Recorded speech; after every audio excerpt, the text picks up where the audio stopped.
मेरे साथ बोलिए, भारत माता की। मुंबई क्या हो गया आवाज अपनी? दिल्ली नरेंद्र मोदी जी तक आवाज पहुंचनी चाहिए। मेरे साथ दोनों हाथ उठाइए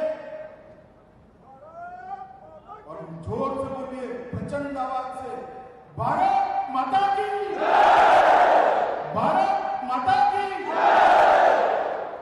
मंच पर उपस्थित भारतीय जनता पार्टी के वरिष्ठ नेता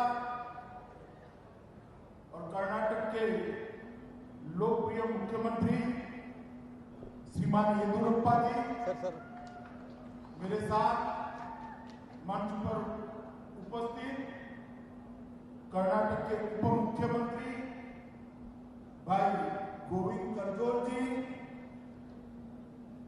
कर्नाटक के उप मुख्यमंत्री श्री अश्वत्थ नारायण जी, मेरे साथ मोदी जी की मंत्रिपरिषद में साथी और मेरे मित्र श्रीमान प्रहलाद जोशी जी, कर्नाटक के गृह मंत्री बसवराज बोम्मई जी, यहाँ के भी वरिष्ठ नेता और ग्रामीण विकास और पंचायती मंत्री कर्नाटक सरकार श्रीमान ईश्वरप्पा जी, यहाँ के लोकप्रिय और युवा सांसद श्रीमान राघवेंद्र जी,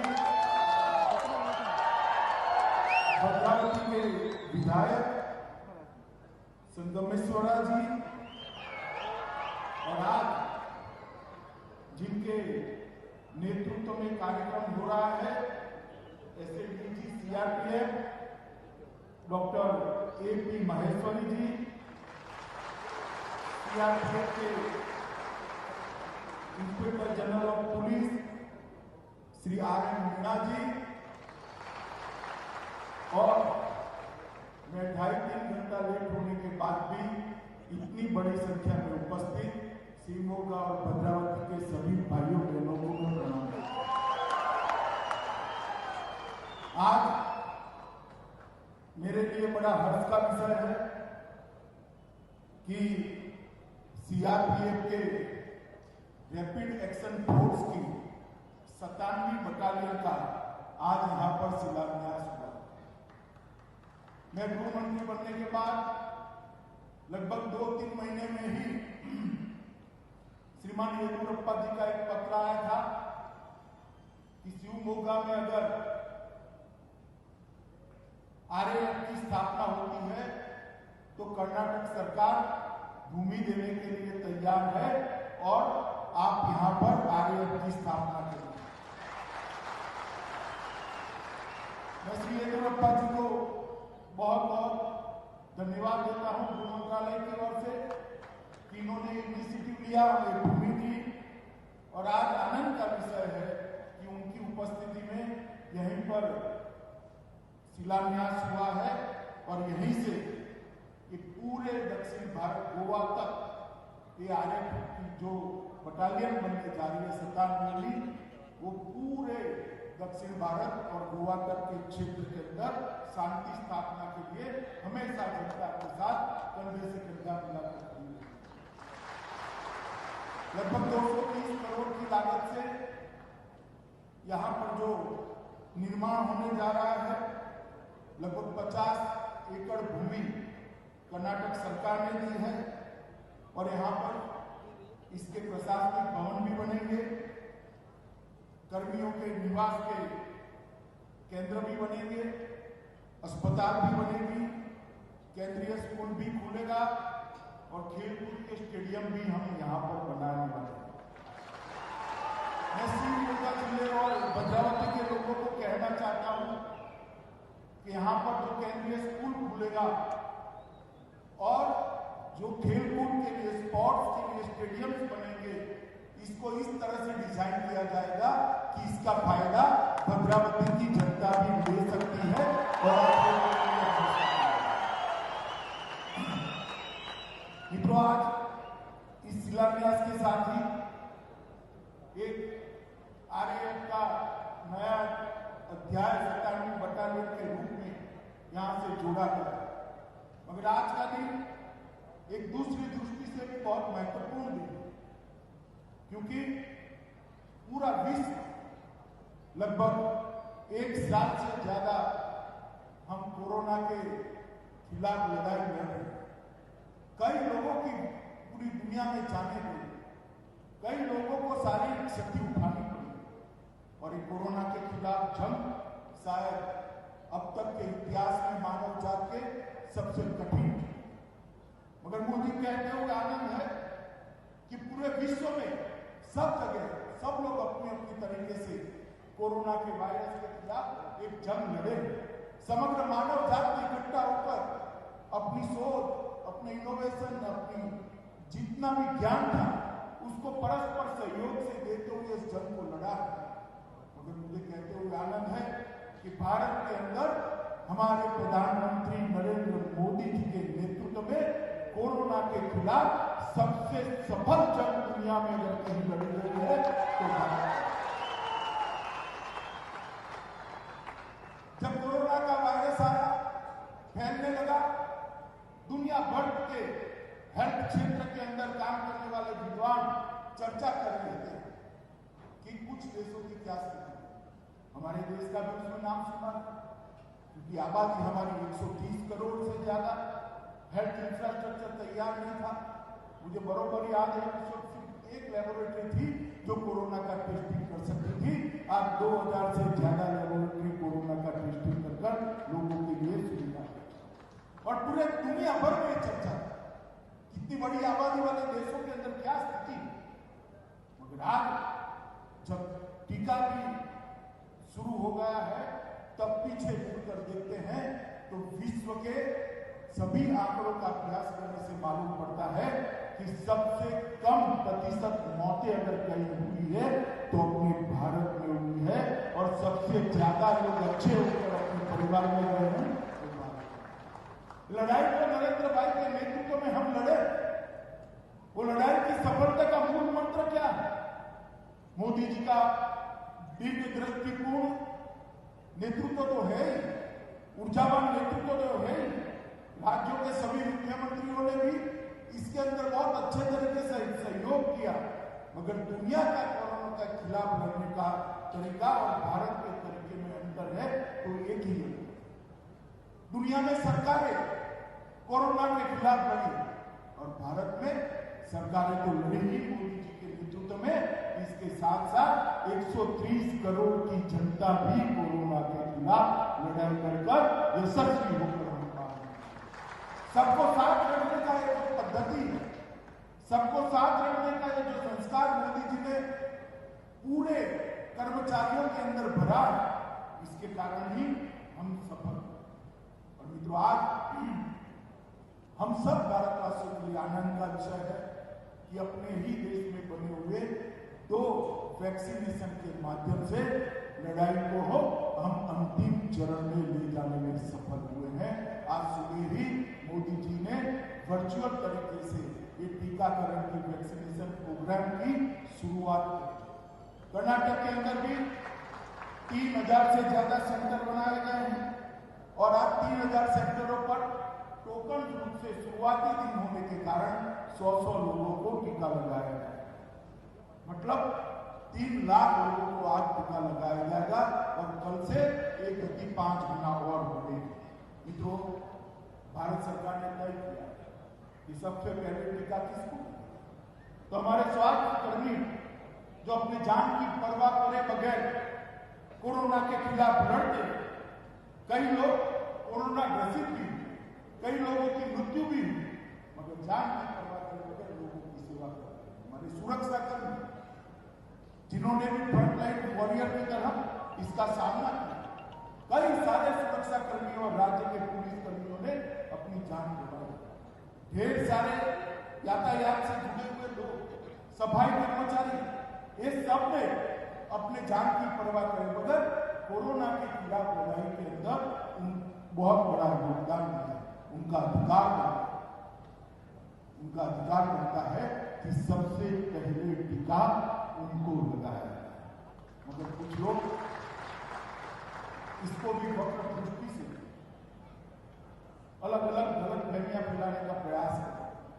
मैं मानता हूं कि टीका लगाने का सबसे पहला अधिकार उन लोगों का है जिन्होंने कोरोना के खिलाफ जंग में फ्रंटलाइन वॉरियर की उपलब्धि, फ्रंटलाइन वॉरियर करके अपनी सेवाएं दी है और इसको उपलब्धि को दर्ज कराने में बड़ा योगदान दिया है। मित्रों, कर्नाटक राज्य के अंदर भी लगभग 14 लाख टीके का खुराक आ गया है। मुझे विश्वास है कर्नाटक पुलिस के भी सभी 90,000 पुलिसकर्मी और सभी स्वास्थ्य कर्मियों को जल्द ही टीका लगाया जाएगा। मित्रों, आज आरएएफ की हम स्थापना कर रहे हैं। 1992 में सीआरपीएफ के अंतर्गत ही रैपिड एक्शन फोर्स की स्थापना की। ये द्रुत गति कार्यबल द्रुत गति से जहां पर भी दंगा होता है, जहां पर भी अशांति होती है, वहां पहुंचता है और कम से कम बल प्रयोग के साथ दंगे को कंट्रोल करने की विशिष्ट तकनीक इनको सिखाई गई। इनकी एक्सपर्टी है कि दंगों को कैसे काबू में रखें, कम से कम बल प्रयोग करते, जहां तक चले टीयर गैस भी नहीं छोड़ना, फायरिंग का तो सवाल ही नहीं।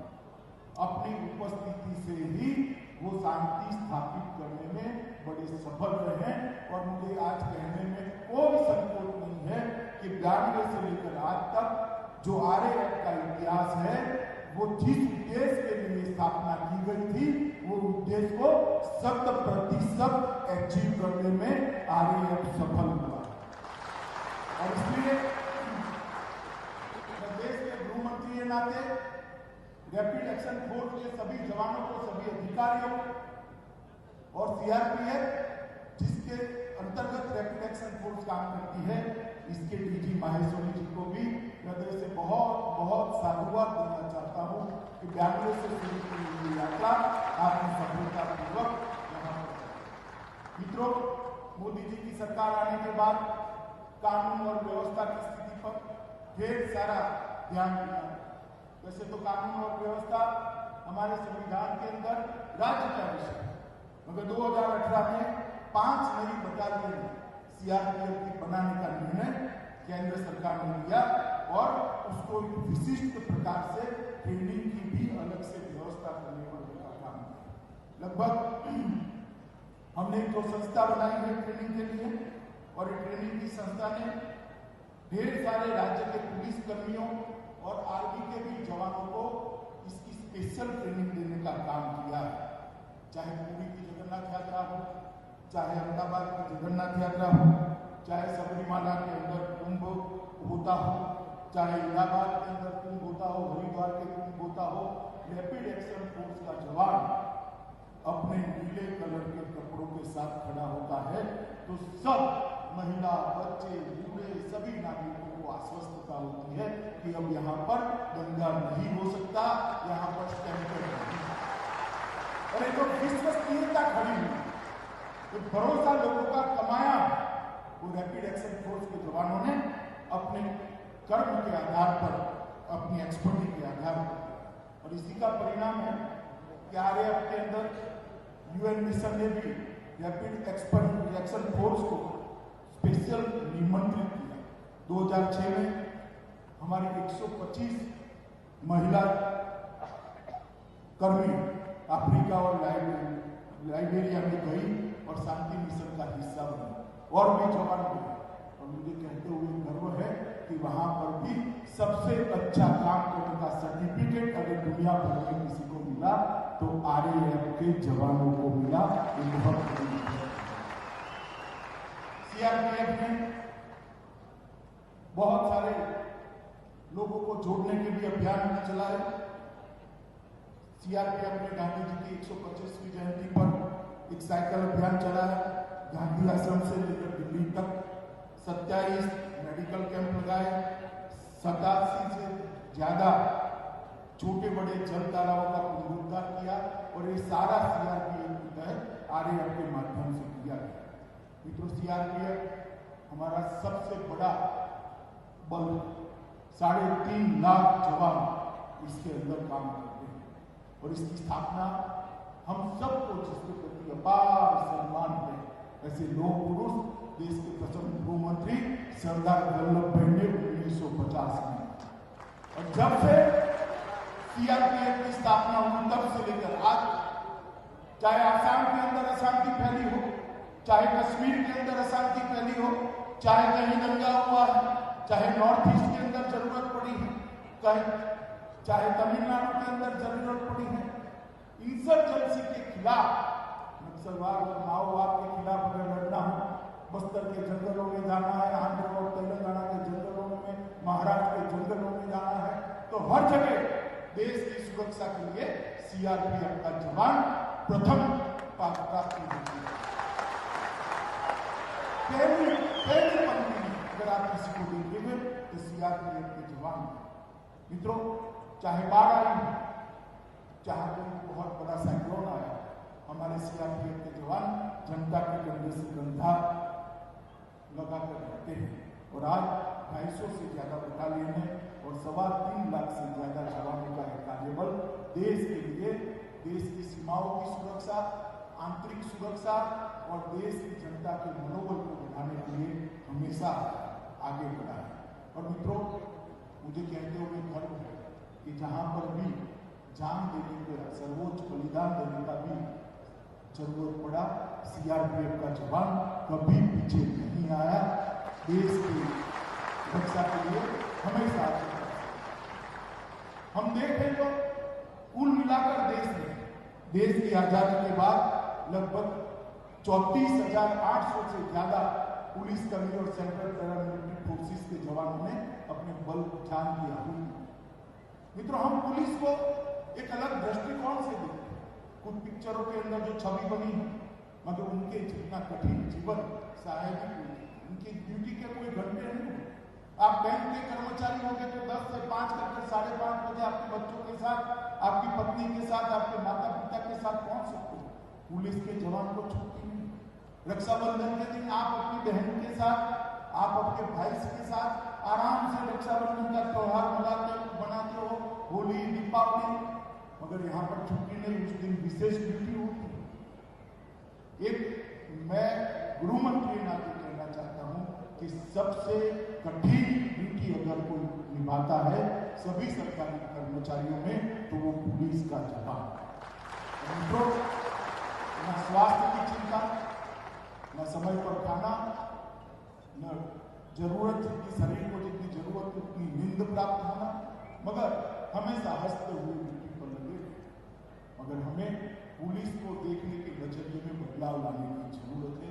मित्रों, जिस बल ने आज तक 34,000 से ज्यादा जवान अपने जान का बलिदान दिया देश के लिए, उस बल को देखने का नजरिया जनता का बदलने की जरूरत है। और इसीलिए ये बदलाव के लिए मोदी जी जब प्रधानमंत्री बने तब उन्होंने राष्ट्रीय पुलिस स्मारक का एक निर्माण किया। और राष्ट्रीय पुलिस स्मारक के साथ साथ अब उसको बहुत अच्छे तरीके से डेवलप किया जा रहा है। वहां पर देश भर के पुलिस कर्मियों ने जो देश के लिए काम करते करते शहादत दी है, इनके किस्सों को डिजिटाइज करके रखा गया है। इस पर फिल्म बनाई गई और ये सभी जवानों की तिथियां, शहीदगी की और नामों का भी वहां पर सूची रखा है। मैं आप सबको और एक कार्यक्रम के माध्यम से कर्नाटक की सभी जनता को विनंती करने आया हूं कि दिल्ली जाइए तब निश्चित रूप से राष्ट्रीय पुलिस स्मारक पर जाकर 5 मिनट हमारे जवानों को श्रद्धांजलि देने का काम आप जरूर करिए। मुझे लगता है इससे देश भर की पुलिस फोर्स की मनोबल बढ़ेगा, जनता के प्रति उनका लगाव भी बढ़ेगा और संवेदनशीलता जो जनता के प्रति उनकी है वो और बड़ी मात्रा में बढ़ेगी। मित्रों, मेरा आप सबसे अनुरोध है कि ये जो आरएएफ यहाँ पर बन रहा है वो भी यहाँ पर एक जनता को जोड़ने का एक बहुत बड़ा साधन है। यहाँ पर खेल कूद के लिए जिले भर के बच्चे आए, अलग अलग स्पर्धाएं हों, यहाँ पिकनिक हो, यहाँ पर केंद्रीय विद्यालय जो बनेगा इसका ज्यादा से ज्यादा बच्चा लाभ ले पाए। इस प्रकार की व्यवस्था यहाँ हो वो तभी संभव है जब यहाँ से चुने हुए प्रतिनिधि आरएएफ के साथ संकलन कर जनता को जोड़ने का काम।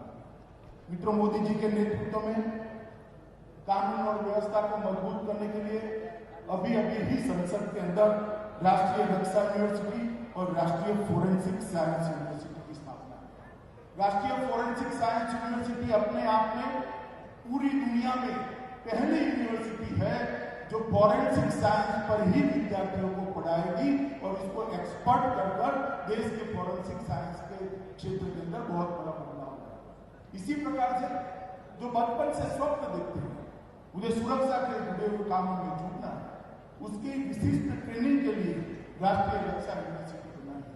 मैं श्रीमान येदियुरप्पा जी को अनुरोध करता हूं कि कर्नाटक के अंदर जल्द से जल्द ये दोनों यूनिवर्सिटी के साथ एफिलिएटेड कॉलेज को शुरू करें, जिससे कर्नाटक के बच्चों को भी फोरेंसिक साइंस और राष्ट्रीय रक्षा यूनिवर्सिटी के क्षेत्र के अंदर एडमिशन लेकर देश के लिए कंट्रीब्यूट करने का बहुत बड़ा मौका मिलता है। मित्रों, हमारी क्रिमिनल जस्टिस सिस्टम के अंदर सुधार के लिए भी बहुत सारा काम नरेंद्र मोदी जी ने किया है। मैं थोड़ा लेट चल रहा हूँ, मैं ज्यादा डिटेल नहीं बताऊंगा, मगर पूरे देश के पुलिस आधुनिकीकरण के लिए लगभग 800 करोड़ रुपए का आवंटन मोदी जी ने किया है और 19-20 में इसके अंदर 8% की बढ़ोतरी की है। मैं आज सीआरपीएफ और सभी केंद्रीय बलों को एक और बात के लिए भी अभिनंदन देना चाहता हूं। मित्रों, आप लोगों की ताली इसके लिए बहुत जरूरी है। हमारे केंद्रीय सुरक्षा बलों ने 1.5 करोड़ से ज्यादा वृक्षारोपण कर पर्यावरण को बचाने का एक बहुत बड़ा काम है।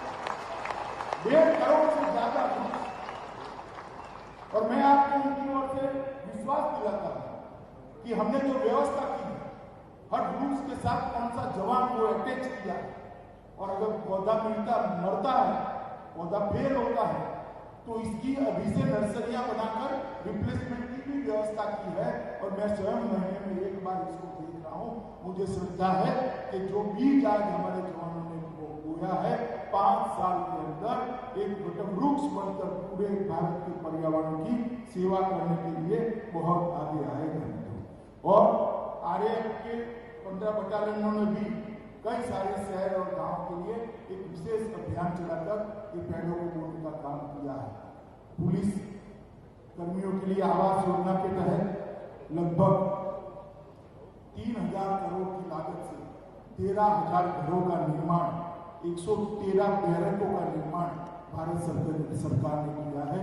मैं मानता हूं आजादी के बाद सबसे ज्यादा तवज्जो इस विषय पर, पुलिस हाउसिंग सेटिस्फेक्शन रेशियो पर अगर कोई एक सरकार ने दी है तो नरेंद्र मोदी जी के नेतृत्व में भारतीय जनता पार्टी की सरकार।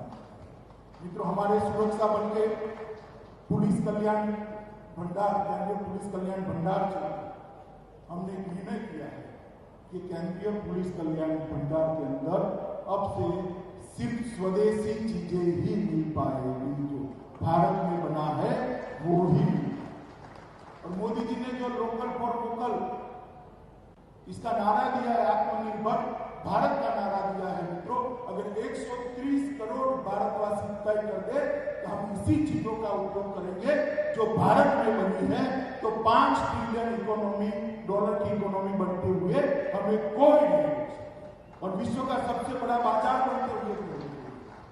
मित्रों, उत्पादन यहां पर होना है, हमारे युवाओं को इसकी, हमारा जो कंजम्पशन है इसका फायदा मिलना चाहिए, उनको रोजगारी मिलनी चाहिए। इसीलिए ये आत्मनिर्भर भारत का नारा दिया है।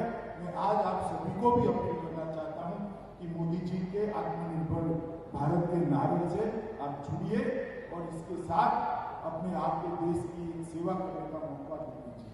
मित्रों, आरएएफ के जवान हो या सीआरपीएफ के जवान हो, हमारे सशस्त्र बलों के जवान जब शहीद होते हैं तब उनके परिवारों की चिंता के लिए भारत सरकार ने बहुत अच्छी व्यवस्था की है और उनको एक मुफ्त राशन वहां पर से ही दी जाती है।